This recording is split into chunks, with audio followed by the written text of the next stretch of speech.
नमस्कार दोस्तों, स्वागत है आपका विकास एजुकेशन के ऑनलाइन प्लेटफॉर्म पर। मित्रों, हम पढ़ रहे हैं साइकोलॉजी रीट के लिए और अदर कॉम्पिटिटिव एग्ज़ाम जिसमें आपको साइकोलॉजी पूछी जाती है, उन सब के लिए पढ़ रहे हैं। इससे पहले मैंने एक वीडियो अपलोड कर दिया है जिसमें अपन ने व्यवहार का विज्ञान है यहाँ तक जो है टॉपिक को कंप्लीट किया है। ठीक है साथियों, व्यवहार के विज्ञान तक कंप्लीट किया है। इसमें अपन ने क्या क्या पढ़ा है? मनोविज्ञान का विकास पढ़ा है। मनोविज्ञान जो 4 परिभाषाएं आई थी, पहला था कि जो मनोविज्ञान है वो आत्मा का अध्ययन है, फिर दूसरा मन मस्तिष्क का है, फिर तीसरा चेतना का और फिर चौथा व्यवहार का विज्ञान है। यहाँ तक एकदम अच्छी तरीके से जो भी इम्पोर्टेंट पॉइंट थे, जो भी प्रीवियस ईयर क्वेश्चन पूछ रखे हैं, उनके बारे में अपन ने डिस्कस कर लिया था। ठीक है दोस्तों, अब अगर आपने ये वीडियो नहीं देखा है तो वीडियो के नीचे डिस्क्रिप्शन में लिंक दे रखा है, आप वहाँ पर जाइए और लिंक से वीडियो को देख लीजिए। अब अपन आज पढ़ने वाले हैं दोस्तों कि मनोविज्ञान जो है, मनोविज्ञान की क्या क्या परिभाषाएं हैं वो पढ़ने वाले हैं। ठीक है दोस्तों, कि मनोविज्ञान की परिभाषाएं क्या क्या दी है अलग अलग मनोवैज्ञानिकों ने, इम्पोर्टेंट बातें सारी की सारी कवर करने वाले हैं। तो लीजिए श्री गणेश करते हैं टॉपिक का मनोविज्ञान की परिभाषाएं। देखिए दोस्तों, इन सब की पीडीएफ टेलीग्राम चैनल पर मैं डाल दूंगा। अगर आपको वो लेनी है तो लिंक दे रखा है डिस्क्रिप्शन में, वहाँ पर जाइए। अगर लिंक से टेलीग्राम ओपन नहीं होता है तो उस लिंक को कॉपी करके अपने टेलीग्राम पर पेस्ट कर दीजिए, या विकास एजुकेशन नाम के चैनल से जो है सर्च कर लीजिए, आपको मिल जाएगा। ठीक है, आइए शुरुआत करते हैं मनोविज्ञान की परिभाषाओं से। मनोविज्ञान की परिभाषाएं क्या क्या है इसके बारे में चर्चा कर रहे हैं। बहुत ही इम्पोर्टेंट है, ध्यान से सुनना और समझना। अपन एक एक टॉपिक एकदम अच्छे से हेडिंग के साथ कवर कर रहे हैं, इसलिए बने रहिए वीडियो के साथ, डेफिनेटली आपको फ़ायदा होने वाला है। मनोविज्ञान जो है उसकी सामान्य परिभाषा क्या है? सामान्य परिभाषा है, अपन को दिमाग में रखना है कि मनोविज्ञान एक्चुअल में क्या है।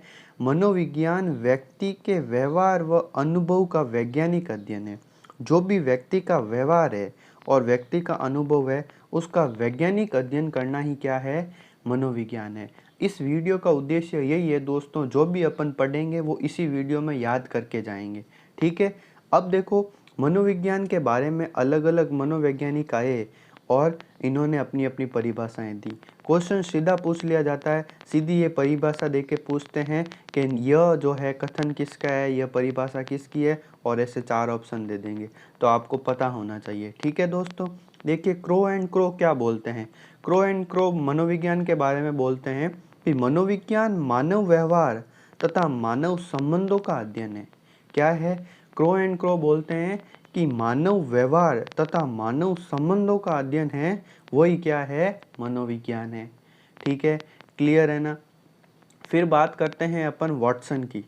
वॉटसन जो है इसकी परिभाषाएं इंपॉर्टेंट है, ध्यान से सुनना और समझना दोस्तों कि वॉटसन क्या बोलते हैं। वॉटसन बोलते हैं, वॉटसन मनोविज्ञान व्यवहार का निश्चित व धनात्मक विज्ञान है। मनोविज्ञान जो है वो व्यवहार का निश्चित व धनात्मक विज्ञान है।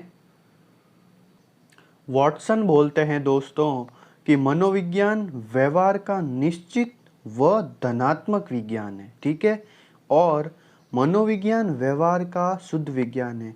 यह जो कथन है वो मैथ सेकंड ग्रेड और थर्ड ग्रेड में पूछ रखा है, तो ये आपके लिए इम्पोर्टेंट बन जाता है।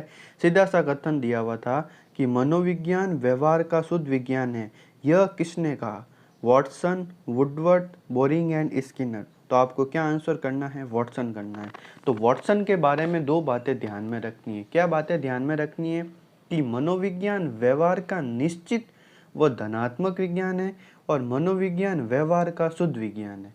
ठीक है, फिर बात करते हैं वुडवर्ड की। वुडवर्ड क्या बोलते हैं कि मनोविज्ञान वातावरण के संपर्क में आने वाले मानव व्यवहार का अध्ययन है। इसमें क्या बात ध्यान में रखनी है कि वातावरण के संपर्क में आने वाले, जो भी वातावरण के संपर्क में मानव आता है, उस मानव के व्यवहार का अध्ययन ही क्या है? मनोविज्ञान है, वो वुडवर्ड बोलते हैं। फिर बात करते हैं बोरिंग लैंगफील्ड की। मनोविज्ञान मानव प्रकृति का अध्ययन है। मनोविज्ञान मानव प्रकृति का अध्ययन है। ये कौन बोलते हैं? बोरिंग बोलते हैं। प्रकृति मतलब जो मानव का व्यवहार है वही। देखिए बोर जो है, बोर किसकी देन है? प्रकृति की देन है। बेर खाते हैं वो, इसलिए ऐसे याद रख लेना कि मनोविज्ञान मानव प्रकृति का अध्ययन है। फिर बात करते हैं स्किनर की।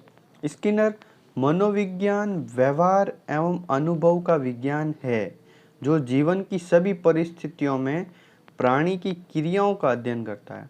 जीवन की सभी परिस्थितियों में प्राणी की क्रियाओं का अध्ययन होता है। जन्म से लेकर जो है अवस्थाएं जो बदलती रहती है, बाल्यावस्था फिर आगे से आगे, तो जो सभी प्राणी की क्रियाएं होती है जीवन में, उन सभी क्रियाओं का अध्ययन जो होता है वो क्या होता है? मनोविज्ञान होता है। ये बात किसने बोली है दोस्तों? ये बात बोली है स्किनर ने। ये बात बोली है स्किनर ने। देख लीजिए दोस्तों कि मनोविज्ञान व्यवहार एवं अनुभव का विज्ञान है जो जीवन की सभी परिस्थितियों में प्राणी की क्रियाओं का अध्ययन करता है। फिर बात करते हैं अपन मैकडूगल की। किसकी बात करते हैं? मैकडूगल की। मनोविज्ञान आचरण व व्यवहार का यथार्थ विज्ञान है। यथार्थ विज्ञान से अगर कुछ आ रहा है आपके कथन तो आपको मैकडूगल करना है। मनोविज्ञान आचरण व व्यवहार का यथार्थ विज्ञान है। ठीक है दोस्तों। फिर बात करते हैं गैरिसन की। मनोविज्ञान का संबंध प्रत्यक्ष मानव व्यवहार से है, वो बोलते हैं गैरिसन। मनोविज्ञान का संबंध प्रत्यक्ष मानव व्यवहार से है। और मर्फी बोलते हैं कि मनोविज्ञान जीवित प्राणियों का वातावरण के साथ होने वाला व्यवहार का अध्ययन है। जीवित प्राणियों में पशु पक्षी ये सभी शामिल हो जाएंगे। उन सभी का जो वातावरण के साथ होने वाला व्यवहार का अध्ययन है वही क्या कहलाता है? मनोविज्ञान कहलाता है। तो ठीक है दोस्तों, ये है हो गई मनोविज्ञान की परिभाषाएं। तो देखिए एक बार वापस रिकॉल करते हैं कि क्रो एंड क्रो क्या बोलते हैं। क्रो एंड क्रो बोलते हैं कि मानव व्यवहार तथा मानव संबंधों का अध्ययन क्या है? मनोविज्ञान है। फिर वॉटसन बोलते हैं कि मनोविज्ञान व्यवहार का निश्चित व धनात्मक विज्ञान है और मनोविज्ञान व्यवहार का शुद्ध विज्ञान है। ठीक है। वुडवर्ड बोलते हैं मनोविज्ञान वातावरण के संपर्क में आने वाले मानव व्यवहार का अध्ययन है। और मर्फी क्या बोलते हैं? मनोविज्ञान जीवित प्राणियों का वातावरण के साथ होने वाला व्यवहार का अध्ययन जो होता है वो मर्फी बोलते हैं। तो इन दोनों में ध्यान से देखना दोस्तों। वातावरण के संपर्क में आने वाले मानव व्यवहार का अध्ययन है वो तो वुडवर्ड बोलते हैं, और जो जीवित प्राणियों की बात करते हैं वातावरण के साथ वो मर्फी करते हैं। फिर बोरिंग बोलते हैं प्रकृति। बोर से प्रकृति याद रख लेना। ठीक है। स्किनर जो है वो सभी परिस्थितियों में प्राणी की क्रियाओं का अध्ययन, ये याद रख लेना कि सभी जो जीवन की सभी परिस्थितियों में प्राणी की क्रियाओं का अध्ययन की बात करते हैं वो स्किनर है। मैकडूगल जो है उससे याद रख लेना यथार्थ से। मनोविज्ञान आचरण व व्यवहार का यथार्थ विज्ञान है। और गैरिसन जो है मनोविज्ञान का संबंध प्रत्यक्ष मानव व्यवहार से बताते हैं। क्लियर है ना? ये हो गई अपने पास मनोविज्ञान की परिभाषाएं। ठीक है दोस्तों। अब देखिए अपन आगे क्या पढ़ रहे हैं, ध्यान से देखना। आगे पढ़ रहे हैं अपन शिक्षा मनोविज्ञान। आगे अध्ययन कर रहे हैं अपन कि शिक्षा मनोविज्ञान क्या होता है। देखिए दोस्तों अपन ने सबसे पहले स्टार्ट की बात कि मनोविज्ञान जो है उसका विकास कैसे हुआ, जो साइकोलॉजी शब्द है वो कैसे बना, किस भाषा का शब्द है। ठीक है। और फिर मनोविज्ञान की जो 4 अवधारणाएं पढ़ी वो, फिर उसके बाद मनोविज्ञान की परिभाषाएं। अब अपने पास नेक्स्ट टर्म आती है शिक्षा मनोविज्ञान। कहने का मतलब ये, जो अपन ने मनोविज्ञान पढ़ा है अगर मैं उसमें शिक्षा जोड़ दूं, मनोविज्ञान के सिद्धांतों और प्रयोगों में अगर शिक्षा को जोड़ दिया जाए तो क्या बन जाएगा? शिक्षा मनोविज्ञान बन जाएगा। क्या बोल रहा हूँ? मनोविज्ञान के सिद्धांत और प्रयोगों में अगर शिक्षा को जोड़ दिया जाए तो शिक्षा मनोविज्ञान बन जाएगा। देखिए अपन बात करते हैं शिक्षा मनोविज्ञान 2 शब्दों से मिलकर बना है। कितने शब्दों से मिलकर बना है? 2 शब्दों से मिलकर बना है। पहला है शिक्षा, दूसरा है मनोविज्ञान। तो पहले अपन बात करेंगे शिक्षा की, कि शिक्षा शब्द की उत्पत्ति शिक्ष धातु से हुई है। किस धातु से हुई है? शिक्ष धातु से हुई है, जिसका अर्थ होता है सीखना। शिक्षा मनोविज्ञान जो है उसमें शिक्षा शब्द की उत्पत्ति शिक्ष धातु से हुई है और जिसका अर्थ होता है सीखना। ठीक है। फिर बात करते हैं इसकी उत्पत्ति। शिक्षा जो एजुकेशन शब्द है उसकी उत्पत्ति लैटिन भाषा के शब्द एजुकेटम तथा एजुकेयर या एजुसियर से हुई है। ये याद रखना दोस्तों, एग्जाम में पूछ लिया जाता है कि एजुकेशन शब्द जो है उसकी उत्पत्ति लैटिन भाषा, कौन सी भाषा, लैटिन भाषा के शब्द एजुकेटम तथा एजुकेयर और एजुसेयर से हुई है। अब बात करते हैं कि एजुकेटम क्या होता है। एजुकेटम मीन्स होता है अंदर से बाहर निकालना या अंदर से विकसित करना। जो भी अंदर की प्रतिभाएं हैं, जो भी अंदर का नॉलेज है, उनको बाहर निकालना, अंदर से विकसित करना ही क्या है, एजुकेटम है। एजुकेयर, एजुकेयर का मतलब होता है आगे बढ़ाना, जो भी चीज़ें हैं शिक्षा से रिलेटेड उनको आगे बढ़ाना। एजुशियर मतलब विकसित करना। तो बात समझ में आ गई। शिक्षा क्या है? शिक्षा जो है शिक्ष धातु से लिया गया है, जिसका अर्थ होता है सीखना। और एजुकेशन शब्द लैटिन भाषा के शब्द एजुकेटम, एजुकेयर, एजुशियर से बना है। और एजुकेटम का अर्थ है अंदर से बाहर निकालना, अंदर से विकसित करना। एजुकेयर का है आगे बढ़ाना और एजुशियर का है विकसित करना।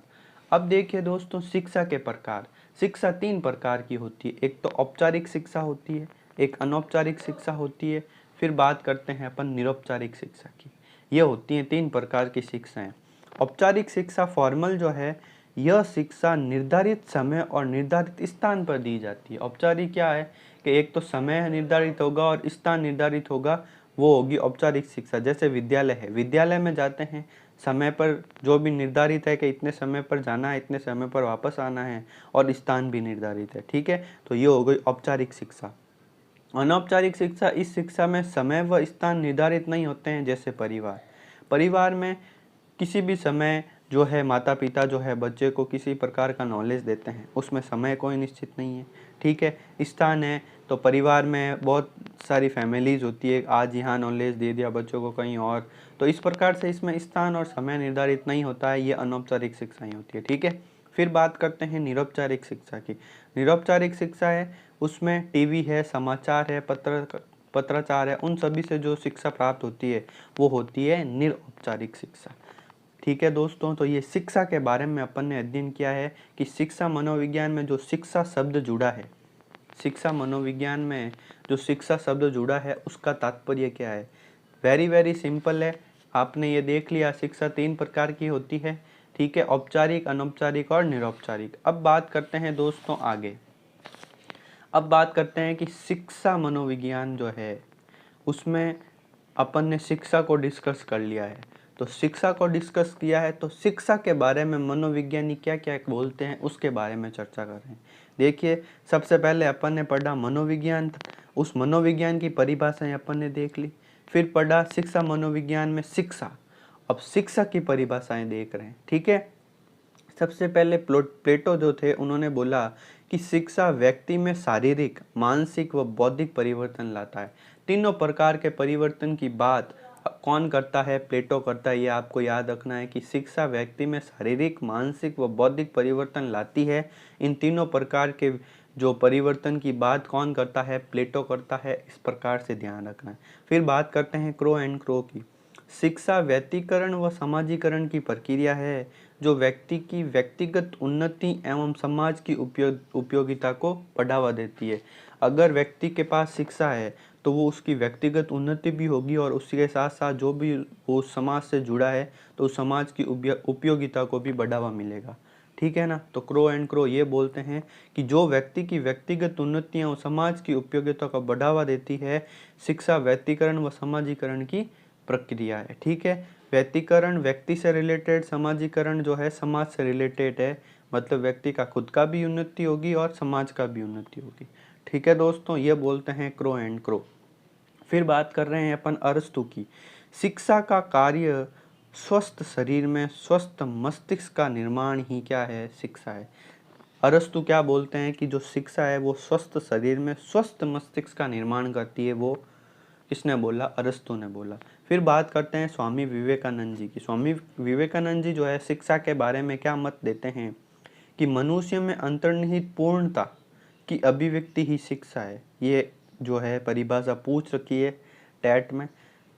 मनुष्य में अंतर्निहित जो पूर्णता है उसकी अभिव्यक्ति करना ही क्या है? शिक्षा है। जैसे कि मनुष्य के जन्म के समय से वर्तमान तक निहित शक्तियों को अभिव्यक्त करने की क्षमता ही क्या है? शिक्षा। अंतर्निहित पूर्णता का मतलब क्या है? जो भी मनुष्य के जन्म के समय से वर्तमान तक निहित शक्तियों को अभिव्यक्त करने की जो क्षमता होती है वही क्या है? शिक्षा। ये बोलते हैं स्वामी विवेकानंद। देखिए, अभी तक अपन ने 4 परिभाषाएं पढ़ी है शिक्षा से रिलेटेड, जिसमें क्रो जो है वो तीनों प्रकार के परिवर्तन की बात करते हैं, शारीरिक, मानसिक एवं बौद्धिक की। फिर क्रो एंड क्रो जो है वो शिक्षा व्यक्तिकरण व सामाजिकरण की प्रक्रिया है जो व्यक्ति की व्यक्तिगत उन्नतियां और समाज की उपयोगिता को बढ़ावा देती है। फिर अरस्तु जो है स्वस्थ शरीर में स्वस्थ मस्तिष्क का निर्माण करते हैं, उसके बारे में बताते हैं। और स्वामी विवेकानंद बताते हैं जो भी अंदर की शक्तियां हैं, अंतर्निहित पूर्णता है, उनकी अभिव्यक्ति ही क्या है? शिक्षा है। अब बात करते हैं गांधी जी की। गांधी जी ने क्या बोला था शिक्षा के बारे में? शिक्षा से गांधी जी का अभिप्राय है मनुष्य के शरीर, आत्मा तथा मस्तिष्क का सर्वांगीण एवं सर्वोत्तम विकास से है। शिक्षा क्या करती है? मनुष्य के शरीर का, आत्मा का और मस्तिष्क का सर्वांगीण विकास करती है और सर्वोत्तम विकास करती है, वही शिक्षा है। वो किसने बताया? गांधी जी ने बताया। ठीक है, अब बात करते हैं पेस्टोलॉजी, फ्रोबेल और जॉन लॉक। पेस्टोलॉजी जो है वो शिक्षा बालक की जन्मजात शक्तियों का स्वाभाविक, विरोधीन व प्रगतिशील विकास है। ठीक है, ये बात करते हैं कि शिक्षा जो है बालक की जन्मजात जो शक्तियाँ होती हैं उनका स्वाभाविक, विरोधहीन व प्रगतिशील विकास है। ये इम्पोर्टेंट है, आपको ध्यान में रखनी है। ठीक है, फिर बात करते हैं फ्रोबेल की। फ्रोबेल बोलते हैं शिक्षा बालक की आंतरिक शक्तियों को बाह्य शक्तियों का रूप देती है। ठीक है, जो भी अपनी आंतरिक शक्तियाँ हैं अगर उनको शिक्षा से रिलेटेड कर दें तो वो बाह्य शक्तियाँ मिल जाती है। ठीक है, और अर्थात शिक्षा व्यक्ति की भीतरी शक्तियों को उभारने की प्रक्रिया है। यह विज्ञान सेकंड ग्रेड 2010 में पूछ रखा है, तो आपको ध्यान में रखना है कि शिक्षा जो है व्यक्ति की भीतरी शक्तियों को उभारने की प्रक्रिया रखती है। यह कथन किसका है? यह कथन फ्रोबेल का है। ठीक है, फिर बात करते हैं जॉन लॉक। जॉन लॉक जो है वो बोलते हैं कि जिस प्रकार से फसल के लिए कृषि होती है उसी प्रकार से बालक के लिए शिक्षा होती है। फसल के लिए जिस प्रकार कृषि करते हैं उसी प्रकार बालक के लिए शिक्षा होती है। तो देखिए, अपन ने इस प्रकार शिक्षा की परिभाषाएं पढ़ी है। पेस्टोलॉजी, फ्रोबेल और जॉन लॉक, इन तीनों को आपको ध्यान में रखना है। पेस्टोलॉजी जो बात करते हैं वो जन्मजात शक्तियों जो है उनका स्वाभाविक, विरोधी व प्रगतिशील विकास की बात करते हैं। फ्रोबेल जो है शिक्षा व्यक्ति की भीतरी शक्तियों को उभारने की प्रक्रिया है, उसके बारे में बात करते हैं। और जॉन लॉक बताते हैं कि जैसे फसल के लिए कृषि है वैसे बालक के लिए शिक्षा है। इस प्रकार से शिक्षा के बारे में इस प्रकार जो मनोवैज्ञानिकों ने अपनी अपनी परिभाषाएं दी है, ये अपन को ध्यान में रखनी है, एग्जाम में पूछी जाती है। अब देखिए, शिक्षा की परिभाषाएं कवर होने के बाद अपन पढ़ रहे हैं आगे। ध्यान से सुनना और समझना दोस्तों, क्या पढ़ रहे हैं। देखिए, शिक्षा मनोविज्ञान के अंतर्गत अपन ने इस शिक्षा वर्ड के बारे में, शिक्षा शब्द के बारे में इसका शाब्दिक अर्थ भी देख लिया और शिक्षा की परिभाषाएं भी देख ली। ठीक है, अब देखिए शिक्षा मनोविज्ञान को कंबाइन करके देखते हैं एक्चुअल में ये है क्या। शिक्षा का मतलब होता है व्यवहार का परिमार्जन करना। परिमार्जन मतलब व्यवहार में जो है उसमें सुधार लाना, व्यवहार को प्रकाशित करना, वो होता है व्यवहार का परिमार्जन करना। फिर बात करते हैं मनोविज्ञान। मनोविज्ञान का तो अर्थ आप भली भांति जानते हैं कि मानव के व्यवहार का अध्ययन। इन दोनों को कॉम्बिनेशन रूप होता है कि व्यवहार में परिमार्जन लाने के लिए, व्यवहार को प्रकाशित करने के लिए, व्यवहार को सुधार में लाने के लिए व्यवहार का अध्ययन करना ही क्या कहलाता है? शिक्षा मनोविज्ञान कहलाता है। अब ये दोनों टर्म साथ में है, पहले शिक्षा को पढ़ा था, अब शिक्षा मनोविज्ञान को पढ़ रहे हैं। ठीक है, तो अब देखिए कि मनोविज्ञान के नियम व सिद्धांतों का प्रयोग अगर शिक्षा में करना है तो वो शिक्षा मनोविज्ञान कहलाता है। क्लियर है? ये हो गई शिक्षा मनोविज्ञान की बात। अब बात करते हैं कि भाई शिक्षा मनोविज्ञान का विकास हुआ कैसे, उसके बारे में।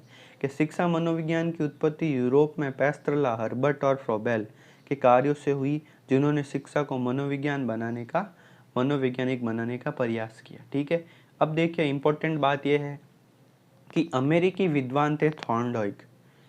थॉर्नडाइक शिक्षा मनोविज्ञान के जनक माने जाते हैं। सबसे पहली बात ये आपको ध्यान में रखनी है कि थॉर्नडाइक जो है वो शिक्षा मनोविज्ञान, इस पूरे टर्म की बात कर रहे हैं। अगर मनोविज्ञान का जनक पूछे तो अपन ने पहले वीडियो में डिस्कस किया है, वो है अरस्तु। और शिक्षा मनोविज्ञान के जनक पूछे तो वो है थॉर्नडाइक। ठीक है, तो इन्हीं के प्रयासों से सर्वप्रथम 1900 ईस्वी में अमेरिका में शिक्षा मनोविज्ञान की शुरुआत हुई थी। किसके द्वारा? थॉर्नडाइक के द्वारा।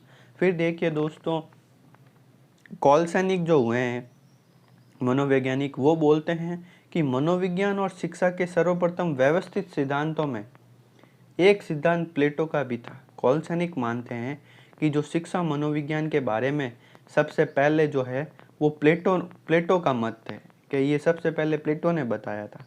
और स्किनर बोलते हैं कि प्लेटो के शिष्य जो है वो अरस्तु के समय से माना जाता है शिक्षा मनोविज्ञान का आरंभ।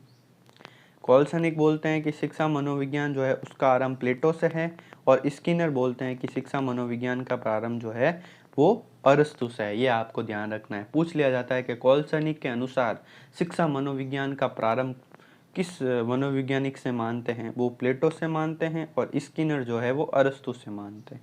फिर बात करते हैं एक रूसो की इमाइल नामक पुस्तक में क्या लिखा हुआ है। रूसो ने एक इमाइल नामक पुस्तक लिखी थी, उसमें लिखा हुआ था कि बालक एक पुस्तक के समान है। बालक किसके समान है? एक पुस्तक के समान है। शिक्षक को उसे आदि से अंत तक पढ़ना चाहिए। ठीक है, और इनके इसी विचार के कारण शिक्षा में मनोविज्ञान दृष्टिकोण लाने का श्रेय जाता है। तो शिक्षा मनोविज्ञान का जो दृष्टिकोण आया वो इस हिसाब से आया कि मनोविज्ञान में शिक्षा को ऐड कर दिया तो वो शिक्षा मनोविज्ञान बन गया। तो ये हो गई बातें मनोविज्ञान के विकास की। अब देखिए दोस्तों कि अमेरिकी शिक्षा शास्त्री जॉन डीवी के प्रयासों से शिक्षण प्रशिक्षण शुरू हुए, और भारत देश में शिक्षक प्रशिक्षण कार्य 1920 से प्रारंभ हुआ और शिक्षा मनोविज्ञान प्रचलन में आया। ठीक है, अब देखिए मित्रों, बात करते हैं शिक्षा मनोविज्ञान की परिभाषाएं की। पहले शिक्षा की परिभाषाएं देख ली, अब शिक्षा मनोविज्ञान दोनों का कॉम्बिनेशन रूप है उसकी परिभाषाएं देखते हैं। स्किनर बोलते हैं कि शिक्षा मनोविज्ञान के अंतर्गत शिक्षा से संबंधित संपूर्ण व्यवहार और व्यक्तित्व आ जाता है। ठीक है, शिक्षा से संबंधित संपूर्ण व्यवहार और व्यक्तित्व आ जाता है, अर्थात शिक्षा मनोविज्ञान का संबंध सीखने व सिखाने से है, शिक्षण व अधिगम से। ठीक है, अधिगम मतलब लर्निंग, सीखना। तो स्किनर की सिंपल सी डेफिनेशन आपको ये याद रखनी है कि शिक्षा मनोविज्ञान का संबंध सीखने व सिखाने से है। यह कथन किसका है? स्किनर का है। शिक्षण प्लस अधिगम इसमें शामिल है। फिर बात करते हैं क्रो एंड क्रो की। क्रो एंड क्रो जो है वो शिक्षा मनोविज्ञान व्यक्ति के जन्म से वृद्धावस्था तक सीखने के अनुभवों का वर्णन और व्याख्या करता है। क्रो एंड क्रो क्या बोलते हैं कि शिक्षा मनोविज्ञान जो है वो व्यक्ति के जन्म से वृद्धावस्था तक सीखने के अनुभवों का वर्णन जो है और व्याख्या करता है। ये बोलते हैं क्रो एंड क्रो। तो क्रो एंड क्रो के बारे में ये याद रखना है कि जन्म से वृद्धावस्था तक सीखने के अनुभव, ये है क्रो एंड क्रो। फिर बात करते हैं सोरे व टेलफोर्ड। सोरे व टेलफोर्ड बोलते हैं कि शिक्षा मनोविज्ञान का मुख्य संबंध सीखने से है। वह मनोविज्ञान वह अंग है जो शिक्षा के मनोवैज्ञानिक पहलुओं की वैज्ञानिक खोज से विशेष रूप से संबंधित है। शिक्षा मनोविज्ञान का मुख्य संबंध सीखने से है। वह मनोविज्ञान का वह अंग है, कौन? शिक्षा। शिक्षा मनोविज्ञान का वह अंग है जो शिक्षा के मनोवैज्ञानिक पहलुओं की वैज्ञानिक खोज से विशेष रूप से संबंधित है। वो बोलते हैं सोरे और टेलफोर्ड। स्टीफन बोलते हैं कि शिक्षा मनोविज्ञान बालक के क्रमबद्ध शैक्षिक विकास का अध्ययन ही क्या है? शिक्षा मनोविज्ञान है। स्टीफन क्या बोलते हैं कि शिक्षा मनोविज्ञान बालक के क्रमबद्ध शैक्षिक विकास के अध्ययन करते हैं, वही क्या है? शिक्षा मनोविज्ञान है। यह बात किसने बोली? स्टीफन ने बोली। फिर बात करते हैं कॉलसैनिक की। कॉलसैनिक जो है वो शिक्षा मनोविज्ञान के सिद्धांतों तथा अनुसंधानों का शिक्षा में प्रयोग ही क्या है? वो कॉलसैनिक है कि मनोविज्ञान के सिद्धांत व अनुसंधान का प्रयोग अगर शिक्षा में कर देते हैं तो वो शिक्षा मनोविज्ञान कहलाते हैं। ये हो गई शिक्षा मनोविज्ञान की परिभाषाएं। वेरी सिंपल है, कुछ भी नहीं ध्यान में रखना है। देखिए सबसे पहले स्किनर के बारे में ये ध्यान रखना है कि शिक्षा मनोविज्ञान का संबंध सीखने व सिखाने से, शिक्षण प्लस अधिगम से है। क्रो एंड क्रो बोलते हैं कि जन्म से वृद्धावस्था तक जो सीखने का अनुभव है वो क्रो एंड क्रो ने बोला कि शिक्षा मनोविज्ञान ये होती है। ठीक है, फिर इंपॉर्टेंट स्टीफन बोलते हैं कि शिक्षा मनोविज्ञान बालक के क्रमबद्ध शैक्षिक विकास का अध्ययन है। क्रमबद्ध शैक्षिक विकास जो है वो स्टीफन बोलते हैं बालक का।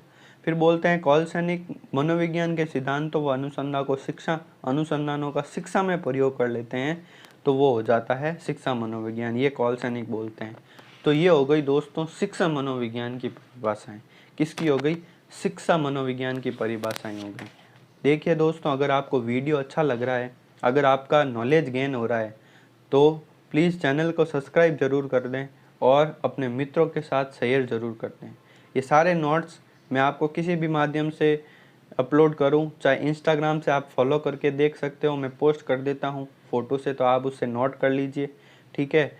और वीडियो से नोट कर लीजिए और टेलीग्राम से जुड़ जाइए, वहाँ पर मैं जो है फ़ोटो पोस्ट कर देता हूँ या PDF डाल देता हूँ, तो आप उससे देख लेना।